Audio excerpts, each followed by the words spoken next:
There comes a time when silence surrounds you and nothing makes sense. That's not confusion. It's construction. You are not being ignored. You are being engineered.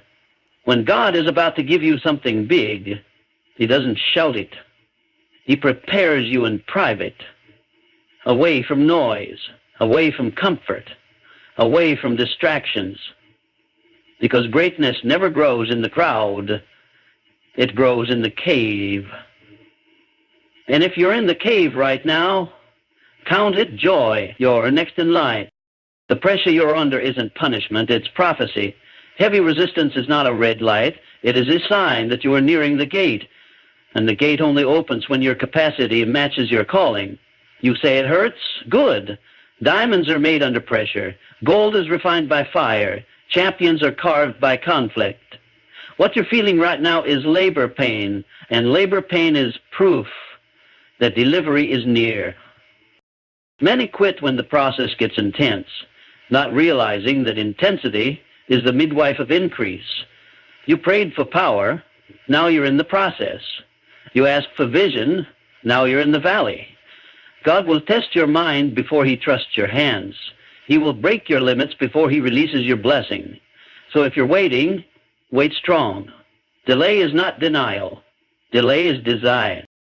Let me tell you what nobody wants to say. Big blessings require big obedience. If God told you to move, move. If He told you to cut ties, cut them. If He told you to stay silent, shut your mouth. Obedience is not optional. It is the currency of the kingdom. You don't negotiate with destiny. You submit. You trust. You walk blind when necessary, because the bridge to breakthrough is built in the dark. If it feels like all hell is breaking loose around you, you're not cursed, you're called. Hell doesn't fight empty hands. The attack means you carry something valuable. The enemy doesn't waste bullets on blanks. He's coming at you because what's in you is real. And once you realize that, fear has no seat at your table. You are not under attack. You are under construction. And construction is confirmation. When God is about to give you something big, He hides you. He humbles you. He hammers you into shape. He strips you of pride, of ego, of excuses. You can't carry the blessing if your hands are full of baggage. You want elevation? Then let go. Let go of what's familiar. Let go of who you were. Because what's coming next is not an upgrade, it's a transformation, and transformation always costs comfort. So here's the bottom line. Stay sharp, stay submitted, stay silent until it's time to speak. And when the doors open, walk through like you've already seen the vision, because you have, not with your eyes, but with your faith. And faith, real faith, is the language of destiny. So stop doubting, stand up, get ready, because when God is about to give you something big, the only thing He requires is that you're ready to receive it. Divine delay is not denial. It's the ultimate test of trust, the moment where most people break because they mistake silence for absence. But hear this clearly. Just because it hasn't happened yet doesn't mean it's not going to. Delay is not God forgetting you. It's Him forming you. You think He's late, but He's on a different clock. His timeline doesn't bend to your impatience. His pace is perfect.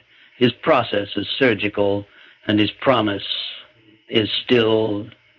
And when you don't see movement, that's not rejection. It's refinement. You are not being punished. You are being positioned. There's a reason why the greatest victories are born after the longest waits. You don't rush royalty. You don't microwave miracles. God is not interested in giving you something you're not ready to carry. What good is a blessing if it breaks you when it lands? So He holds it back, not to tease you, but to toughen you. Not to deny you, but to develop you. You prayed for strength. Now, you prayed for growth. Now He's giving you pressure. This isn't a no. This is preparation disguised as delay. Those people fail because they walk away too soon. They see nothing happening on the surface, so they assume the roots aren't growing beneath. But you can't plant a seed and dig it up every week to check if it's growing. That's not faith, that's fear. You have to trust the soil even when it looks empty. God is not in the business of quick fixes. He's building legacy, not lottery wins. He's writing a generational script, not a temporary scene. That kind of power takes time. That kind of favor takes fire. And if you're in the fire, you're in the factory of the future. Understand this. Every second of silence is intentional.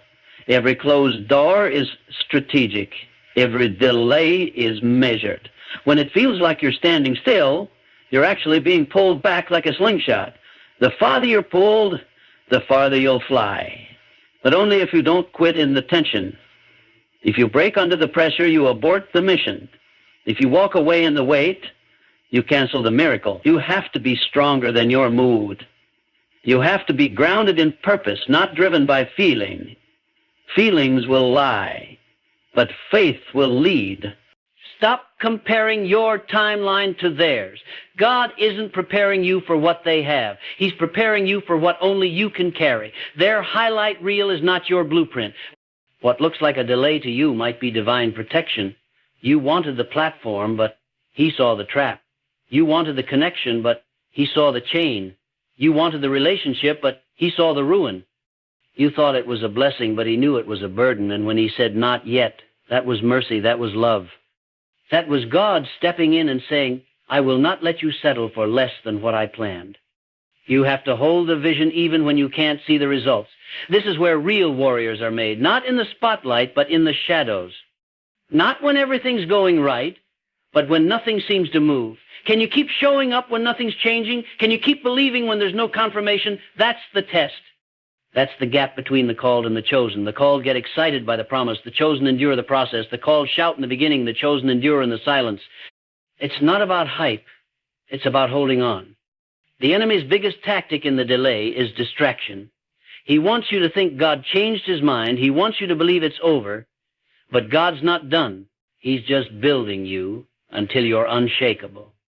You don't get elevation without excavation. He's digging deep because the foundation must be strong. He's taking his time because what he's building in you is meant to last. You don't need fast favor. You need durable destiny. You don't need quick wins. You need eternal weight. So stop asking why me and start asking what now. Stop begging for the exit and start embracing the endurance. There's a version of you on the other side of this weight that can't be shaken. A version that knows how to walk by faith, not by sight. A version that doesn't fold under pressure. A version that leads, not reacts. That speaks life, not doubt. That version is being born right now in the waiting room. In the late nights when nothing makes sense. In the early mornings when fear tries to crawl in. In the days where you feel invisible. That's where giants are made. That's where faith is forged. That's where destiny finds its shape. So keep standing. Keep trusting. Keep grinding in silence. You are not forgotten. You are not off track. You are not behind. You are right where he wants you. Every delay is a signal that something bigger is being set up. Every moment of waiting is a brick in the foundation. And when the time comes, when the heavens open and the doors swing wide, it won't just be an answer. It will be an explosion. What felt like a lifetime of waiting will suddenly make sense. You will not remember the pain. You will not remember the delay. You will only remember that he was faithful. And when that moment comes, you won't just receive it, you'll be ready to carry it, because divine delay was never denial. It was God's hand holding it, shaping it, timing it, so that when it arrives, it doesn't crush you, it crowns you. Pressure precedes promotion. Always. If you're under pressure right now, it's not a sign that you're losing, it's proof that you're being lifted. Promotion never arrives quietly. It comes with weight, it comes with fire, it comes with the kind of pressure that tests every part of you. Pressure exposes cracks, but it also creates diamonds. God uses pressure as a tool to purify you, not punish you. You're not being buried, you're being built. The heavier the pressure, the higher the calling. So don't pray the pressure away. Learn how to push through it. Because pressure is not your enemy, it's your evidence. If you're asking why it's getting harder, the answer is simple. Because you're getting closer. Elevation attracts opposition. The moment you step toward purpose, resistance rises, and is not random. It's targeted. The weight you feel is the weight of your next level pressing against your current form. You have to expand to receive it. You have to stretch to step into it. The pressure isn't proof you're failing. It's proof that God is expanding your capacity. Your shoulders are being prepared for responsibility. Your character is being carved for credibility. Your spirit is being tested for strength. Because what's coming isn't small, it's heavy, and only the strong can carry it. You can't ask for greatness and expect ease. You can't cry out for destiny and then complain when it costs you comfort. The path to promotion is paved with problems. That's how God sees what's inside of you. Talk is cheap. Comfort is a trap. Faith is proven under pressure. Anyone can praise when things are easy, but can you worship when the walls are closing in? Can you stay focused when your mind is under attack? Can you keep moving when everything in you wants to quit? That's the test. And that test is the gateway to the throne. Look at every champion, every one of them had a breaking point. But the difference is they didn't break down, they broke through. They felt the same pressure you're feeling now. The loneliness, the confusion, the delay, the resistance. But they pushed. They pressed. They refused to fold. Pressure isn't sent to destroy you. It's sent to draw something out of you that ease never could. It activates your hidden potential. It reveals your real hunger. It forces you to stop relying on your own strength and start trusting in something greater. And here's the truth. No one likes to admit. Some promotions are delayed because the pressure scared you off. You saw the storm and ran. You felt the weight and quit. You got tired and gave up right before the shift. But next time, don't run, don't retreat, don't fold. Pressure doesn't last forever. But the reward on the other side does. That door you've been praying for, it doesn't open for the weak. It swings wide for the one who was forged in fire and didn't flinch. You want favor? Carry the fire. You want authority? Survive the attack. You want promotion? Endure the pressure. This is not the season to play it safe. This is not the time to question your identity. This is the moment to remember who you are and why you started. Pressure turns average people into assassins of doubt. It turns passive believers into powerful warriors. But only if you stop looking for shortcuts. Only if you stop asking for the pain to end and instead ask for the strength to endure it. That's the difference between the few who rise and the many who fold. The few welcome pressure like a soldier welcomes a mission. They know it's painful, but they also know it's purposeful. Pressure reveals what you're really made of. It's the training ground for responsibility.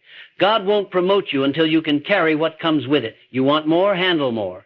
You want influence? Handle criticism. You want leadership? Handle the weight of other people's expectations. The promotion you're praying for has pressure attached to it, and if you can't endure it now, you'll collapse under it later. That's why He's allowing it now. He's testing your stamina. He's checking your resilience. Because what's coming will require both. And yes, it's going to feel unfair sometimes. Yes, it's going to feel like you're carrying more than your share. But don't curse the pressure. Bless it. It's the last step before the door opens. It's the final exam before the release. You've been prepared. You've been processed. Now you're being proven. The pressure isn't a setback. It's your setup. It's the sign that heaven is leaning in and saying, now, let's see what you're really made of. You're stronger than you think. You're closer than you realize. And if you don't faint, if you don't fold, if you don't quit, there will come a day when the pressure lifts, the doors open, and the promotion arrives. And when it does, you won't question if you earned it. You'll know. You'll stand there, not as a victim of the process, but as a victor over it. Because you didn't just survive the pressure, resistance is proof of proximity.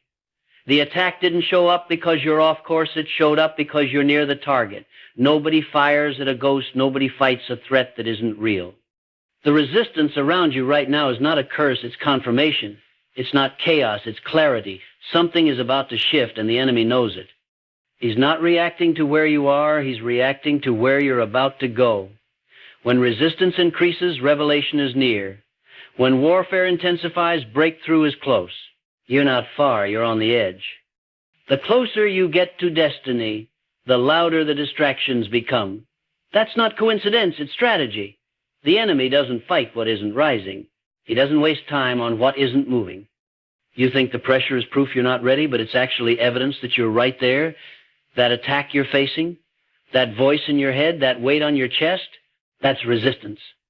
And resistance is a compass. It tells you you're facing the right direction. You're not being blocked, you're being built, you're not being pushed back. You're being proven worthy of the next level. Some people misunderstand resistance. They take it as a red light. They stop, they doubt, they collapse. But those who carry real fire know better.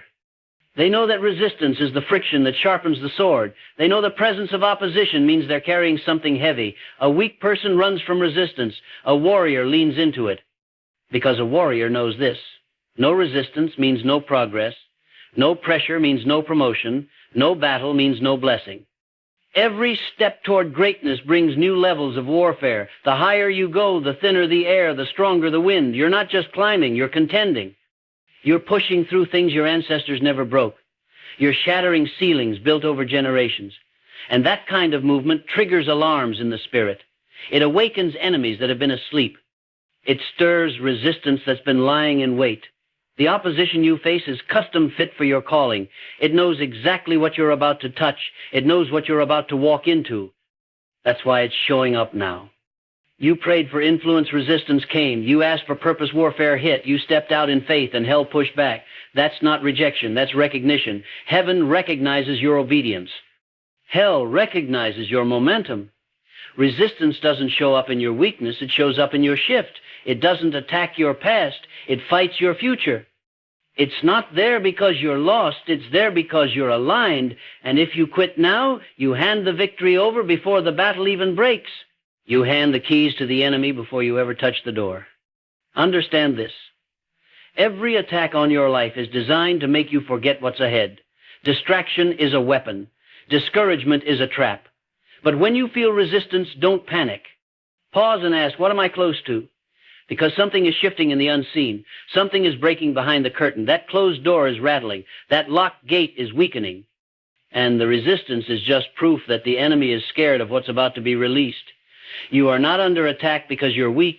You are under attack because you're dangerous. So what do you do when resistance comes? You don't run. You rise. You don't bow. You break through. You remind yourself who you are and who sent you. You plant your feet, clench your fists, and press. Not because it's easy, but because it's essential. You didn't come this far to fall back. You didn't survive the storm just to drown in the drizzle. You didn't make it through hell just to quit on the edge of heaven. There is something on the other side of this wall, and the resistance is your proof. You're not imagining it. The pressure is real. The fight is real. But so is the promise. So is the purpose. So is the plan. You were not built for comfort. You were built for conquest. You were not designed to coast. You were designed to crush. That's why it's hard. That's why it hurts. That's why you wake up with a weight on your spirit. It's not depression, it's divine intensity. You're being pulled forward even when it feels like you're standing still. And the resistance is your sign. So dig in. Refuse to be moved. Refuse to back down. You didn't ask for this war, but you were born for it. The pressure around you is not here to destroy you. It's here to discover you. The resistance you feel is not the end of the story. It's the proof that the next chapter is close. Do not fold. Do not waver. You are too close, too anointed, too assigned, too chosen to collapse under pressure now. This resistance is not your tomb. It is your turning point. And when the breakthrough comes, and it will, you look back and realize that the resistance didn't stop you. It shaped you. It didn't block you. It built you. It was never proof that you failed. It was proof that you were about to win. Vision demands preparation. It doesn't show up to entertain you. It arrives to transform you. The moment you receive a real vision, everything changes. You can't think the same, move the same, live the same. Vision wrecks comfort. It interrupts routine. It shakes you out of shallow living and pulls you into divine assignment. But what most people don't understand is that vision comes with a cost. You don't step into vision without stepping through preparation. You don't inherit destiny without embracing discipline. God gives glimpses, not guarantees. And if you want to carry the weight of that glimpse, you better be willing to train in silence. Everyone wants the glory of the vision, but few are willing to endure the grind that builds it. because vision doesn't work without preparation. The bigger the vision, the deeper the process. The greater the future, the stricter the refining. Vision doesn't just change your dreams, it demands a new version of you. The one who received the vision is not the one who will fulfill it. That person has to be developed, formed, crushed, and reshaped, molded through pressure, refined through fire. That's why the waiting season feels like wilderness, because you're not just being delayed, you're being designed. You prayed for vision, and then all hell broke loose. That's not a contradiction. That's confirmation. The enemy always attacks preparation. He wants to abort the process before you gain the strength to carry the promise. You ask for purpose now, you're being isolated. You ask for influence now, you're being hidden. You ask for clarity now, everything around you feels like fog. That's not failure, that's formation. You're not being ignored, you're being instructed, you're not stuck. You're stationed. God is not slow, He's strategic. Vision will cost you the version of yourself that settles. It will pull you away from the crowd. It will put you in places where nobody claps, nobody sees, and nobody understands. But that's where weapons are sharpened. That's where endurance is built. Vision demands separation because distractions are fatal to destiny. If you're constantly surrounded by noise, you'll never hear instruction. If you're constantly looking for applause, you'll miss alignment. You can't prepare for elevation while begging for validation. The two don't mix. If you want the vision, you have to want the process that builds it. Preparation is private. The world sees the moment, but God sees the months of unseen obedience. The late nights, the early mornings, the prayers you didn't post, the battles you fought in silence. That's what qualifies you. That's what makes you dangerous. Because when the vision arrives in full and the doors open wide, it won't just be talent that got you there, it'll be training. You didn't just wish for it. You worked for it. You didn't just see it. You prepared for it. And that's what makes you unstoppable. Vision doesn't come to those who are lazy. It comes to the disciplined, to the ones who can handle not yet without walking away, to the ones who can train like it's tomorrow even when the calendar says nothing. Preparation is the test most people fail because it comes without recognition. It's the work before the reward. It's the grind before the glory. But those who last long enough in the dark are the ones who shine brightest in the light. If you're in the shadows right now, good, stay there. That's where God does His best work. You think you're behind because it hasn't happened yet, but God's not building a moment, He's building a movement, and movements take time. He's preparing your heart, your mind, your environment, your connections. Every delay is strategic. Every closed door is calculated. Every lonely night is making you lethal. You're not being punished, you're being positioned. Vision demands readiness. You can't carry the weight of the calling until your soul is trained to handle it, because what God gives you is never just for you. It's for others. And if you collapse under pressure, others will too. That's why the preparation is so intense, because the purpose is so massive. If you really believe the vision is real, act like it. Build when nobody believes. Work when nobody's watching. Serve when nobody says thank you. Obey when nothing makes sense. Because vision without preparation is just fantasy. It looks good in your mind, but it falls apart in your hands. But when preparation meets vision, momentum is born. When discipline meets destiny, nothing can stop you. That's when heaven breathes on your effort. That's when doors open without you knocking. That's when the weight of what you carry becomes undeniable. So don't despise the grind. Don't rush the proving ground. Don't beg for shortcuts. Preparation is not punishment. It's permission. It's the divine signature that says, I'm making you ready. And when God makes you ready, no man can unmake you. No delay can destroy you. No devil can disqualify you. You become unshakable, untouchable, focused. Because you didn't skip steps. You didn't cheat the climb. You embraced every layer of the process and became the person the vision requires. And when the vision finally manifests, when the dream unfolds and the room you prayed for becomes the room you own, you won't be surprised. You'll be prepared. Not because it was easy, not because it came fast, but because you honored the preparation that power demands. Isolation is God's workshop. It's where noise dies and clarity is born. It's where distractions are stripped and destiny is shaped. God doesn't do His greatest work in the spotlight. He does it in the silence. He doesn't mold champions in front of crowds. He carves them in caves. If you're in a season where no one understands you, where the phone stopped ringing, where the room got quiet and the friends vanished, don't panic. That's not punishment. That's precision. You're not being left behind. You're being pulled aside. The most dangerous people in the world are not the ones surrounded by noise. They're the ones who embraced the silence and came out refined. Isolation is not about loneliness. It's about alignment. When God isolates you, He's removing interference. He's tearing away anything that could sabotage the assignment. The voices you lost were necessary. The invitations you stopped receiving were divine redirections. The platform you once stood on was too small for where He's taking you, so He pulled you out to pour in, pulled you away to prepare you.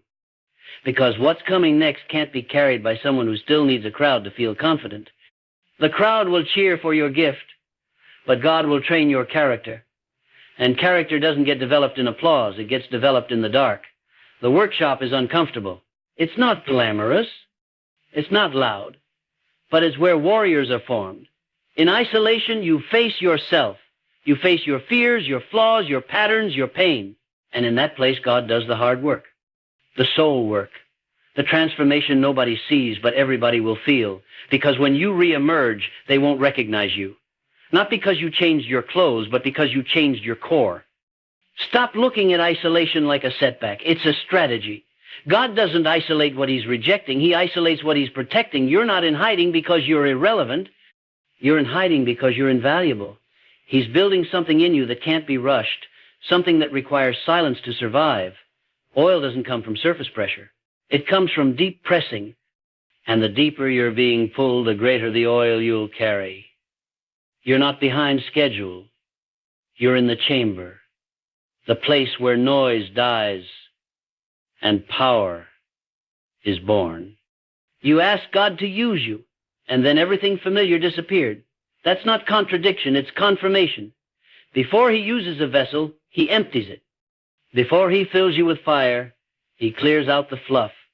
Isolation exposes every false identity. Everything you built on popularity, everything you trusted for validation, all of it is stripped until there's nothing left but Him and you. That's the workshop. That's where giants fall and real faith rises. That's where your roots go deep so your reach can go wide. People will misunderstand your silence. Let them. They'll call it withdrawal, depression, failure. Let them. This workshop isn't for theme, it's for you. Let them measure your process by their pace. Let them laugh while you train. Let them speak while you listen. Because when the doors open again, it won't be them walking through it, it'll be you.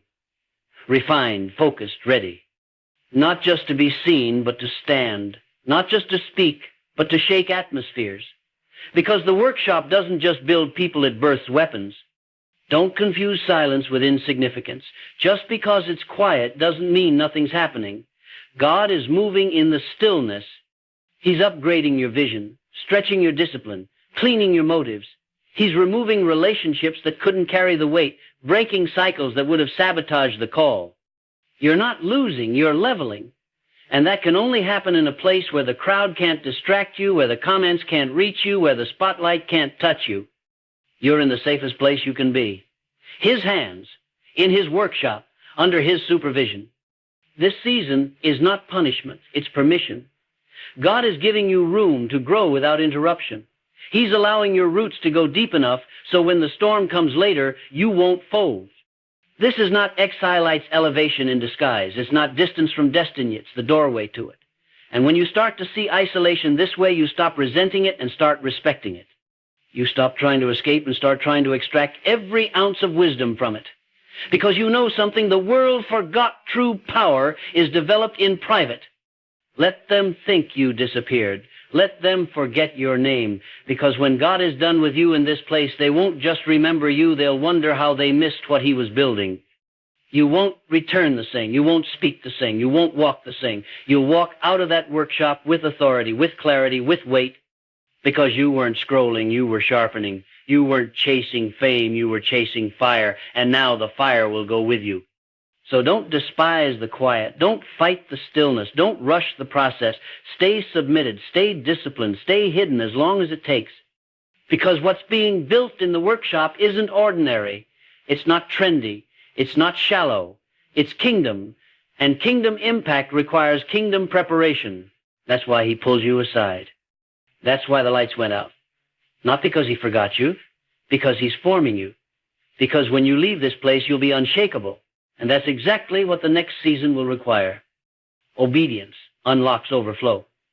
Not hustle, not hype, not shortcuts. Obedience. That quiet, consistent, unwavering yes to what you know you were told to do, even when it doesn't make sense, even when it doesn't feel good, even when no one else sees it. That's the key. That's the code. That's what heaven responds to. Not your status, not your following, not your talent, but your obedience. Because obedience proves trust, and trust positions you for power. You don't walk in overflow by accident, you walk into it by alignment. And alignment only comes through obedience. There is a reason you feel the pull to stay faithful in a season that looks fruitless. There is a reason the instruction doesn't come with an explanation. God doesn't ask for your understanding, he asks for your obedience. Because obedience is not about control, it's about preparation. It's about positioning. You're not being tested to be teased, you're being trained to be trusted. When you obey, you're not just following a rule, you're stepping into rhythm with heaven. You're syncing your feet with divine timing, and that rhythm always leads to overflow.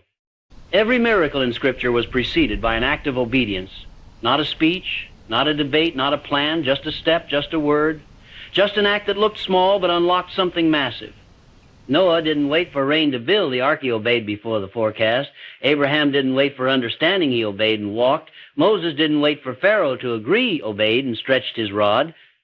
Jesus didn't wait for applause. He obeyed all the way to the cross. Obedience always looks foolish before it looks fruitful. But if you can handle looking crazy, you'll eventually look chosen. The reason many never walk in overflow is because they quit too early. They question the process. They need proof before they move. But faith doesn't work like that. Obedience is doing what he said when there's no evidence yet. And that kind of obedience builds a vessel that can hold overflow. Because God won't pour abundance into disobedience. He won't bless rebellion. He won't anoint confusion. But he will always honor obedience. Not perfect performance, but submitted obedience. A surrendered heart. A willing spirit.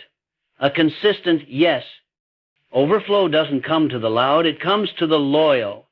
It doesn't find the flashy, it finds the faithful. The ones who kept showing up when it didn't feel like it. The ones who kept building when no one clapped. The ones who kept sowing when the soil looked dry. You can't fake obedience. Heaven knows, heaven sees, and heaven rewards. You may not get instant applause, but you will get eternal acceleration. God will fast-track what your faith prepared for. He will multiply what your obedience made room for. He will breathe on what your yes kept alive.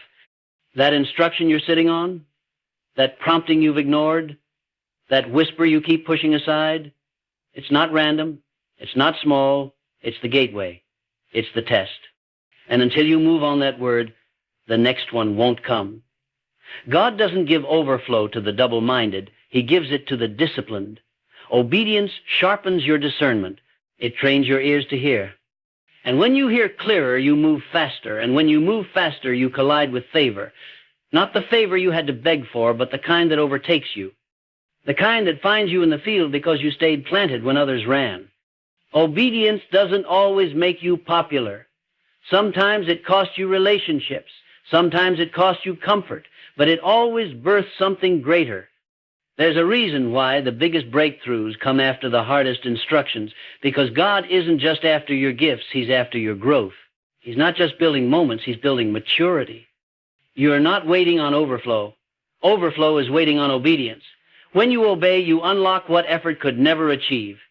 You step into grace that grind can't match. You step into ease that hustle can't manufacture. It might feel slow. It might feel small. But every act of obedience is creating a crack in the dam. And one day, without warning, it will burst. The doors will swing open.